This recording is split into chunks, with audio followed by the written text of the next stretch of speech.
চারিদিকে ছায়া জমে গেছে। বিকেলের ছায়ার সঙ্গে মিশেছে মেঘের গভীর অন্ধকার। নিবিড় নিরবিচ্ছিন্ন বৃষ্টি আরম্ভ হলো। বেশ লাগে আমার এই বৃষ্টি। খড়ের ওপর সমসম শব্দ হয়। ধুলোমাটির নরম সোঁদা গন্ধ ভেসে আসে। কেমন একটু শীত শীত করে। সুগন্ধি কেয়া কদমের মতো দেহ কাঁটা দিয়ে ওঠে। হৃদয় শিহরিত হয়ে ওঠে অবচেতনে। চারদিকে তাকিয়ে দেখি শুধু মৌসুমীর কাজল ঢালা ছায়া। কিশোরবেলায় যে কাল মেয়েটিকে ভালোবেসেছিলাম কোনো এক বসন্তের ভোরে, 20 বছর আগে যে আমাদেরই আঙিনার নিকটবর্তিনী ছিল, বহুদিন যাকে হারিয়েছি, আজ সেই যেন পূর্ণ যৌবনে উত্তর আকাশের দিগঙ্গনা সেজে এসেছে। দক্ষিণ আকাশ সেই যেন দিগবালিকা। পশ্চিম আকাশেও সেই বিগত জীবনের কৃষ্ণামণি। পূর্ব আকাশে আকাশে ঘিরে তারই নিটোল কালমুখ। নক্ষত্রমাখা রাত্রির কালো দিঘির জলে চিতল হরিণীর প্রতিবিম্বের মতো রূপ তার। প্রিয় পরিত্যক্ত মৌনমুখী চমরির মতো অপরূপ রূপ।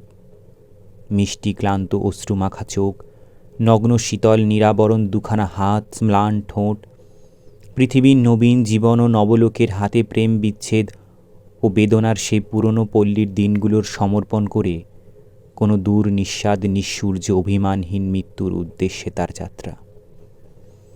সেই বনলতা আমাদের পাশের বাড়িতে থাকত সে। 20-22 বছরের আগের সে এক পৃথিবীতে।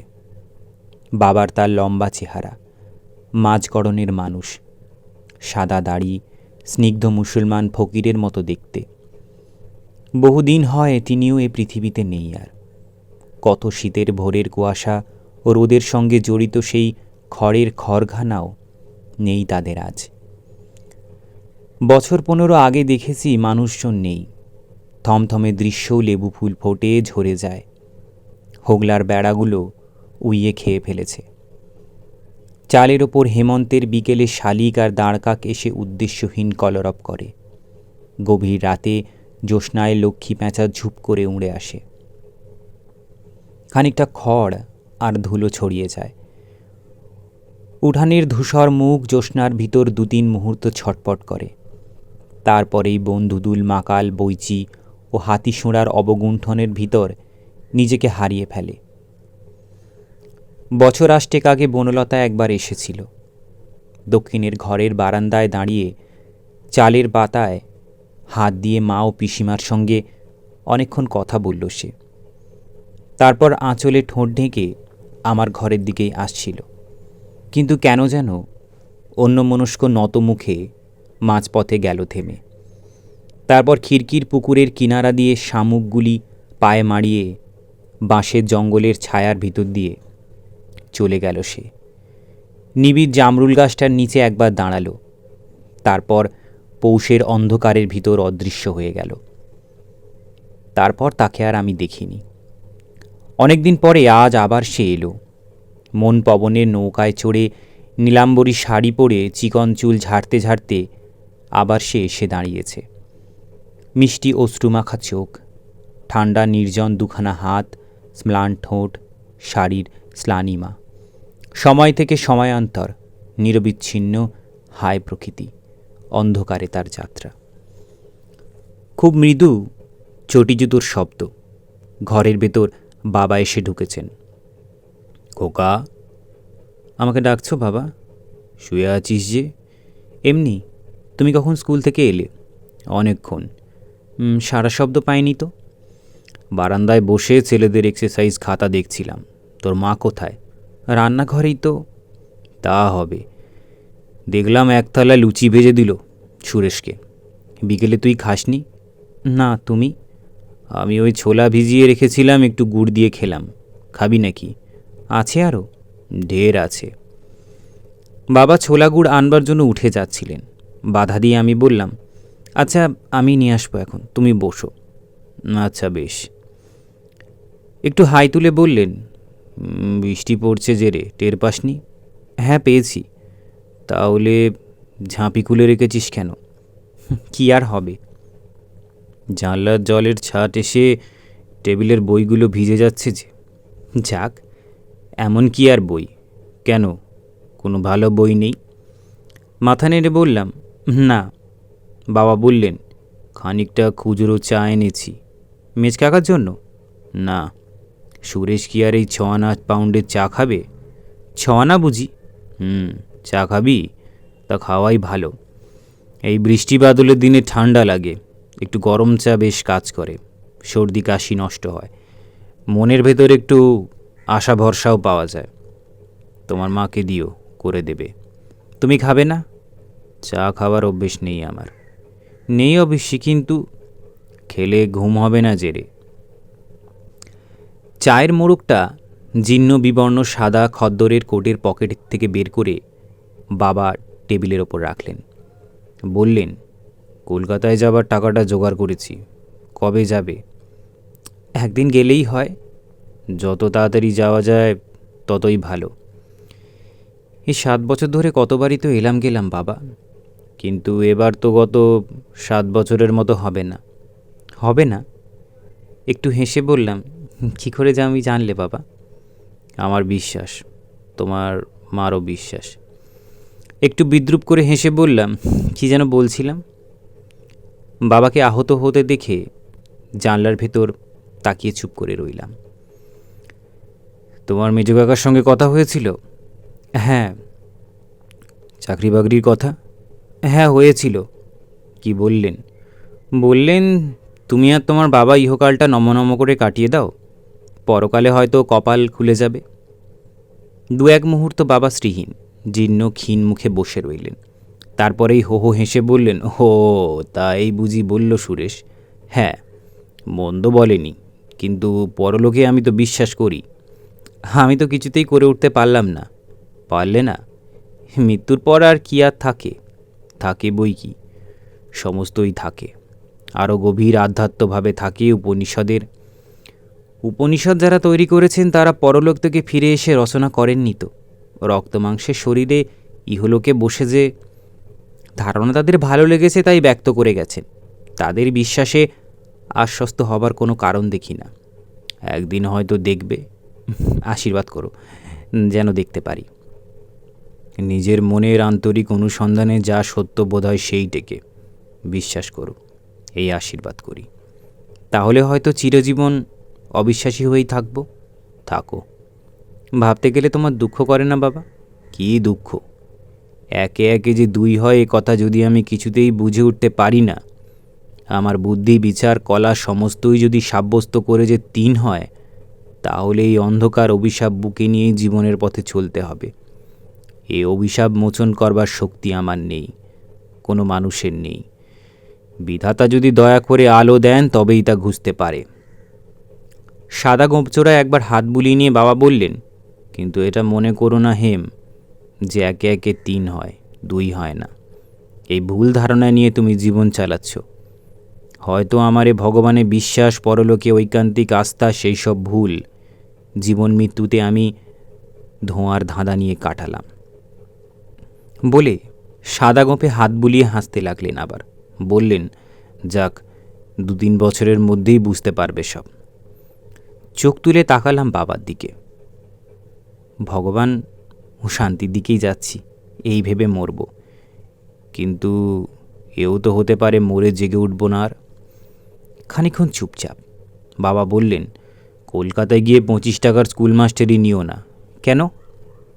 হেডমাস্টার হয়তো সামান্য BA pass, first class second class পড়ে ইংরেজি পড়াচ্ছেন, আর তোমাকে দেয়া হবে ভূগোল আর অঙ্ক পড়াতে।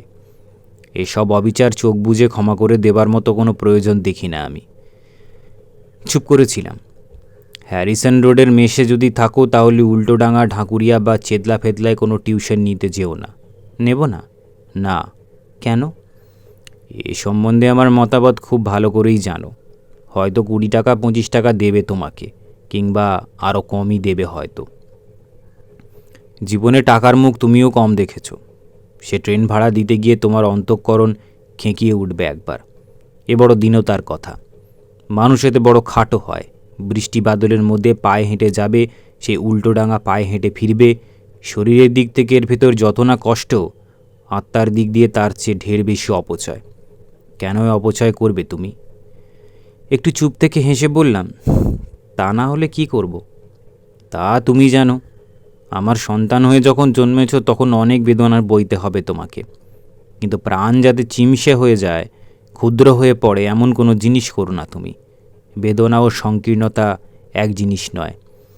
যে কোনো কাজে বা চিন্তায় জীবনের প্রসার নষ্ট হয়, তার থেকে নিজেকে ঘুচিয়ে নিও। বরং বাড়িতেই চলে আসবে আবার, কি আর করবে? 15 টাকার টিউশনের জন্য, টিউশনের টাকার প্রতিটি কানাকড়িও বাঁচাবার জন্য হ্যারিসন রোড থেকে চেদলায় হেঁটে যাওয়া আসা জীবনের এত বড় শকুন কোনো দিন সাজতে যেও না তুমি। হাসছিলাম। বাবা বললেন, শকুন? কিন্তু বৃষ্টি বাদলের মধ্যে 10 টাকা 15 টাকা টিউশনের জন্য যারা চেদলা উল্টোডাঙা পাড়ি দেয়, তাদের দলে ভর্তি না হলে কলকাতায় যুদ্ধ যে আজকাল চলে না বাবা, কি তা জানেন? 10 টাকা হোক 20 টাকা পেলে। বাবা বললেন, কলকাতায় গিয়ে চা খাও না? খাই। দোকান থেকে? হ্যাঁ, বৌমার ঘরে একটা স্পিরিটেড স্টোভ পড়ে আছে, খুকি হওয়ার সময় কেনা হয়েছিল, সেটা নিয়ে যেও। আচ্ছা, 1 বোতল স্পিরিট কিনে দেব, খানিকটা খুচরো চা, নিজে তৈরি করে খাবে। তা খাওয়া যায়। আর খানিকটা বাতাসা চার সঙ্গে। সন্ধ্যার দিকে কি করো? যদি টিউশন থাকে তো ছেলে পড়াতে যাই, আর যদি না থাকে তাহলে ফুটপাতে বেরিয়ে বেরিয়ে ওল্ড বুকশপের 2-4খানা বই নেড়ে দেখি, একটার কাছে গিয়ে দাঁড়াই, আবার হাঁটি, চায়ের দোকানের খবরের কাগজ নিয়ে চুপচাপ অনেকক্ষণ বসে থাকি। বাহ, এসব কি মানুষের ভালো লাগে? না, আগে ভালো লাগতো না একদম, কিন্তু কয়েক বছর ধরে তালিম হয়ে গেছে। কিন্তু তবু এ তো সত্যিকারের জীবন নয়। তা হয়তো নয়, আমার কি ইচ্ছে করে জানো? বাবা তাকালেন আমার দিকে। বললাম, মস্ত বড় একটা মাঠের মধ্যে কুঁড়ে ঘর বানিয়ে থাকি, পাশে মেঘনা কিংবা কর্ণফুলী অথবা ইছামতি। পেটের জন্য কোনো চিন্তা থাকে না, দিনরাত লিখি আর পড়ি। দিগন্ত বিস্তৃত সোনালি খড়ের মাঠের কিনারে বেড়াই, লাল আকাশ ভেঙে সন্ধ্যার দাঁড়কাকগুলোকে ঘরে ফিরে চলে যেতে দেখি। বাবা চুপ করেছিলেন। বললাম, কিন্তু এ হয়তো শখ হলো, পলায়ন হলো, জীবন হলো না। জীবন হয়তো ভিড়ের মধ্যে মিশে, যা করতে ইচ্ছে করে না, ভাবতে ভালো লাগে না, সেই অপ্রেমের কাজ ও চিন্তার জন্য সহানুভূতি ও সাহায্যের চেষ্টা। খানিকটা সময় কেটে গেল। বাবা সব কথার কোনো উত্তর দিলেন না। বললেন, কলকাতায় তোমার কোনো বন্ধুবান্ধব নেই? বছরের পর বছর ক্রমেই কমে যাচ্ছে। কেন? মতিগতির পার্থক্য বেড়ে যাচ্ছে হয়তো। বাবা একটু চুপ থেকে বললেন, তারা হয়তো সাংসারিক সফলতা লাভ করেছে। হ্যাঁ, কেউ করেছে, কেউ চেষ্টায় আছে। যাদের সঙ্গে থাকতে, কলেজে পড়তে, তারা আজ ট্রামে করে সেক্রেটারিয়েটে যায়, আর তুমি ঘোরো ফুটপাতে। অনেকটাই তাই। অবশ্যই এতে ব্যথা পাবারই তো কথা। না, সেক্রেটারিয়েট আর এমন কি জিনিস, সেখানে ঢুকতে না পেরে খুব বঞ্চিত হলাম, এ কথা অবশ্যই মনে করি না। নিজের মনকে হয়তো সান্ত্বনা দাও এই ভেবে যে এর চেয়ে কংগ্রেস ঢের বড় জিনিস, সেখানে সকলের অবাধ প্রবেশ, হয়তো কোনো এক ভবিষ্যতে সেখানে সে নেতা হয়ে বসবে। না, অত দূর ভাবি না। খানিকটা ভাবো নিশ্চয়ই, নাকি না? ভাবাটাই স্বাভাবিক। জীবনের আরাম ও বিলাসের জিনিসগুলো যাদের হাত থেকে ফসকে গেছে, অবশেষে তারা ত্যাগ ও মহিমার অকৃত্রিম ভক্ত হয়ে ওঠে। না হলে দাঁড়াবে কোথায় বলো? ঐশ্বর্য যাকে নিষ্ঠুরভাবে প্রবঞ্চিত করে, ঐকান্তিক অশ্রু দিয়ে ত্যাগকে পূজা করবার শক্তি তার যেমন হয়, আর কারুর তেমন হয় না। কই, কংগ্রেসে আমি যাইনি তো, যাবার দরকার করে না তো। অনেক দিন থেকেই তোমার হৃদয়ে দেশপ্রেমের আসন পেতে রেখেছ হয়তো। সে আসন সবসময় চোখে পড়ে না বটে, কিন্তু এক এক সময় পড়ে। যখন কলেজের বন্ধু ডিস্ট্রিক্ট ম্যাজিস্ট্রেট কলকাতায় এসে গ্র্যান্ড হোটেলের দিকে মোটর চালিয়ে ছুটছে, আর তুমি পথের বেকার, যখন ছেলেবেলার খেলার সাথী তার মেম সাহেবকে নিয়ে বক্সে বসেছে, আর তুমি 4 আনা সিটে মাথা গুঁজে আছো। একটু চুপ থেকে আবার বললেন, দেশ, কংগ্রেস, দেশবন্ধু, বিরাট আত্মত্যাগ, অপরিমেয় স্বদেশপ্রেম, এসবের কথা তখন মানুষের চিত্তকে সজীব করে গেলে তাকে সান্ত্বনা দেয়। গোপে হাত বুলিয়ে বাবা বললেন, পৃথিবীতে টিকে থাকবার নিজের আকাঙ্ক্ষা, কল্পনা ও আত্মার কাছে মর্যাদা পেয়ে টিকে থাকবার এই রকম সব বিধি ব্যবস্থা আছে। এসব না থাকলে জীবনের নিঃসম্বলতা বড় ভয়াবহভাবে দুর্বিষহ হয়ে উঠত। শুধু কথা ভাবা, শুধু স্বপ্ন নিয়ে খেলা করা, কিন্তু তবুও এসবের ঢের মূল্য আছে। একটু চুপ থেকে বাবা আবার বললেন, বয়স বাড়বার সঙ্গে সঙ্গে অবশ্যই মানুষ নিজেকে সান্ত্বনা দেয় আর এক ভাবে। জীবনের সচ্চরিত পথ ও ভগবান কিংবা ভবিতব্যতাও মৃত্যুর হাতে নিজেকে সম্পূর্ণভাবে ছেড়ে দেয়। কিন্তু সে বয়স এখনও তোমার আসেনি। এখনও দেশের মাটি, কংগ্রেস, কবিতা ও সাহিত্যের মর্যাদা, সাহিত্য স্বপ্ন, অবাস্তববাদ এই সব মোহকে আশ্রয় করেই ফুটপাতে ঘুরে ঘুরে বেড়াবার জোর পাচ্ছ। না, মৃত্যুর চিন্তাও মাঝে মাঝে করি। করো। মাঝে মাঝে মনে হয় বয়স 34 হয়েছে বটে, 70 হয়নি, কিন্তু তবুও সবই যেন অসমাপ্ত হয়ে গেছে। কেমন একটা গভীর অবসাদ পেয়ে বসে। সন্ধ্যার অন্ধকারে মেষের বিছানার থেকে উঠতে ইচ্ছা করে না। মনে হয় সব দেখেছি, জেনেছি, বুঝেছি, সব লিখেছি, তখন ঘুমিয়ে পড়া যাক, অন্ধকার বেড়ে চলুক। কোনো দিন যেন ওই অন্ধকার শেষ হয় না, ঘুম কোনো দিনও ফুরোয় না যেন। আরও কীরকম চিন্তা করো। চুপ করেছিলাম। এই সৃষ্টিটাকে একটা পাখির খাঁচার মতো তৈরি করে নিতে পারা যায়, তখন মানুষের অবস্থা বড় ভয়াবহ হয়ে ওঠে। আমার অনেক সময় মনে হয় জীবনটা কলে ধরা ইঁদুরের মতো, যেন চারিদিকে শিক আর শিকল, শুধু না আছে রূপ, না আছে ফুর্তি। বাবা বিশেষ গ্রাহ্য না করে বললেন, দুপুরবেলা কি করো? মেশে থাকো? আগে থাকতাম না, আগে বড় নির্বোধ ছিলাম। কীরকম? মেষের বিছানায় একা একা শুয়ে থাকতে বড় খারাপ লাগতো। একা একা? হ্যাঁ, সবাই অফিস চলে যায়, অফিসারদের মেষ, সকলেই কোথাও না কোথাও কাজ করে জীবনের জবাবদিহি দেয়, জীবনের কাছ থেকে পুরস্কার পায়। এইসব অনেক দিন ভেবে ভেবে বিছানায় আর শুয়ে থাকতে পারি না আমি। মনে হতো বেরিয়ে আমিও হয়তো সৃষ্টির কাছে নিজের জীবনের কৈফিয়ত দেখার সুযোগ বের করে নিতে পারবো। কিন্তু আজকাল বেরোও না বুঝি আর? না। একটু হেসে বললাম, অবাক হয়ে ভাবি জীবনের 4-5টা বছর ধরে সমস্তটা দুপুর কলকাতা শহরের কত জায়গায় টোটো করে বেরিয়েছি। University building, income tax building, Calcutta corporation, insurance অফিসগুলো, এক একটা জায়গায় 15-20 বার করেও গিয়েছি। নিজের জবাবদিহি দেবার আকাঙ্ক্ষা মানুষের এমনই প্রবল, এমনই রুচি তার যে সে মনে করে ইনকাম ট্যাক্স অফিসের একজন কেরানি হলেও জবাবদিহি দেওয়া যায়। কিন্তু দুটো কবিতার বই বের করলে হয় না। এই 4 বছর যদি আমি এক মনে শিল্প সৃষ্টি করতাম, তাহলে অনেকগুলো মূল্যবান রচনা বের করতে পারতাম। যাক, 4 বছর ঘুরেছো, ভালোই করেছো। না যদি ঘুরতে, তাহলে হয়তো মনে করতে কতগুলো অসার কবিতা লিখে রাজত্ব তো নষ্ট করলাম, রাজকন্যাও গেল। গোপে হাত বুলিয়ে বাবা বললেন, আমাদের মন এরকম কেমন যেন রহস্যের জিনিস। একটু চুপ থেকে বললেন, আজকাল দুপুরবেলা মেশে কী করো? খবরের কাগজ পড়ি। খবরের কাগজ আর কতক্ষণ পড়া যায়? বোর্ডাররা প্রায় 4-5খানা খবরের কাগজ রাখে। পড়বার ভার কি তোমার ওপর দিয়ে যায়? পড়তে মন্দ লাগে না, কিন্তু শেষ পর্যন্ত। এই তো রচনার কথা বলছিলে, কিন্তু লেখোটেকো না কেন? লিখতে চেষ্টা করি মাঝে মাঝে, তারপর পেরে উঠি না। কেন? দুপুরবেলা মেষ তো বেশ নিরিবিলি। কবিতা লেখার ওপর আগেকার সেই শ্রদ্ধা ও বিশ্বাস হারিয়ে ফেলেছি আমি। কেন? মানুষের জীবন নানা রকম অভিজ্ঞতার ভিতর দিয়ে আস্তে আস্তে স্থূল হয়ে পড়ে, যেন অবসাদ আসে, সমাপ্তির গন্ধ পাওয়া যায় যেন। একটু চুপ থেকে বললাম, নবপর্যায়ের কবিতা লেখবার আগে এই স্থূলতা ও অবসাদটাকে ধীরে ধীরে আত্মসাৎ করে এর অংশ হওয়া দরকার। তাই এই কাগজ পড়ে যা হয়েছে যা হয়নি সেই কথা ভেবে ভেবে জনস্রোতের দিকে তাকিয়ে তাকিয়ে সময়টা কাটিয়ে দিচ্ছি। দুজনেই খানিকক্ষণ চুপচাপ। তাহলে নবপর্যায়ের কবিতা লিখবে তো? হ্যাঁ, লিখব বই কি। লিখো, একটা কিছুতেই বিশ্বাস রেখো। বাবা বললেন, লাইব্রেরি থেকে বই এনে দুপুরবেলাটা পড়ো। আচ্ছা। খবরের কাগজ বিশেষ পড়তে যেও না। এই রকম হতাশ পরিশ্রমের কাজ মানুষের জীবনের আর দ্বিতীয়টি নেই। বললেন, লাইব্রেরি থেকে কী বই এনে পড়বে সে সম্বন্ধে উপদেশ দেবার অধিকার আজ আমার নেই। যে বই রুচিতে ধরে তাই পড়ো, কিন্তু লাইব্রেরিটা যেন উঁচু জাতের হয়, যেমনটি ধরো ইন্সপিরিয়াল লাইব্রেরি। একটু চুপ থেকে বললেন, এতদিন ধরে তুমি যা শিক্ষা দীক্ষা পেয়েছো, তোমার যা শক্তি ও বিচার আছে, তাতে এইসব লাইব্রেরির থেকে বই এনে পড়বার অধিকার পেলে নিজের চিন্তাও বা কল্পনার অপব্যবহার করবে না তুমি, এই আমি আশা করি। বলে উদ্ভাসিত হয়ে অনেকক্ষণ আমার দিকে তাকালেন।